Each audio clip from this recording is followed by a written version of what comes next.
Ici, c'est une situation de parodontite traitée. On est à J plus 2 mois après le traitement paro, plus ou moins. Donc, vous voyez, situation initiale. La ligne rouge, c'est là où l'os est actuellement. La ligne bleue, c'est plus ou moins là où il doit être normalement. Donc, on a un cas paro, ça c'est certain. Okay. On regarde ici la situation en bouche. On voit qu'il y a des rétraction de la gencive, mais ce n'est pas le sujet. Le sujet, c'est au niveau d'une dent bien précise où la perte est énorme. Donc la perte concerne plus ou moins 80% de la quantité osseuse. Et cette dent-là,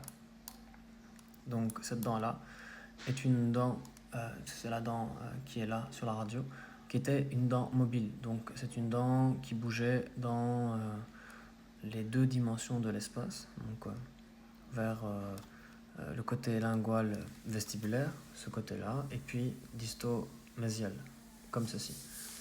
Et en ayant fait le traitement, et on est à 2 mois après le traitement, cette dent, je viens de tester la mobilité, elle est totalement stabilisée.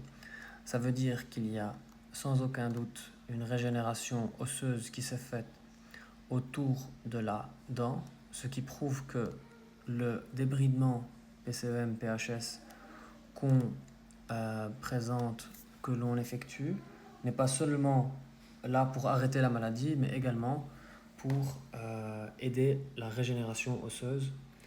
Ce n'est pas une garantie, mais sur beaucoup de cas, j'ai eu de la régénération osseuse, et tant mieux parce que c'était quelque chose de...